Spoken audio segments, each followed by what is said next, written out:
তোমাৰ হৈ ইয়াতে নৰেন্দ্ৰ মোদীয়ে তোমাক টিকট এৰি দিলে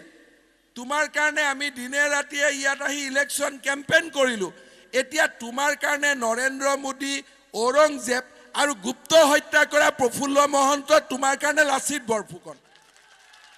এটো কিবা হ'ব পাৰে নেকি আপোনালোকে চিন্তা কৰকচোন যে ডাঙৰ ডাঙৰ গছ বিলাকত এটা লতা হয় জোপা আৰু লতা জোপা জীয়াই থাকিবৰ কাৰণে গছ জোপা নষ্ট কৰি দিয়ে বহুত ঠাইত মৰিও যায় এটো আমাৰ ৰঘুমলা বুলি কয় পৰজীৱী হেমন্ত বিশ্ব শৰ্মা আৰু ৰঘুমলা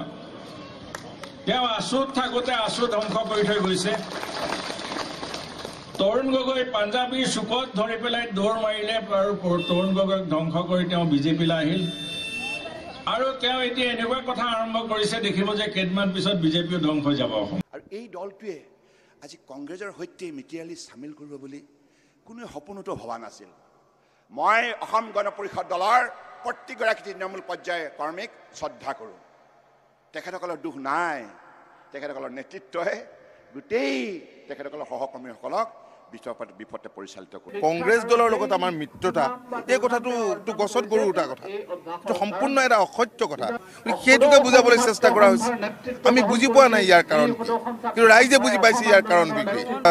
মই বোকাচুতীয়া ৰাজনীতিত মই অকণো বিশ্বাস নকৰোঁ কিন্তু যি ধৰণেৰে আক্ৰমণ কৰা হৈছে আমাক ইয়াৰটো প্ৰত্যুত্তৰ সতীৰ্থসকলে হওক আমিয়ে হওক দিব লাগিব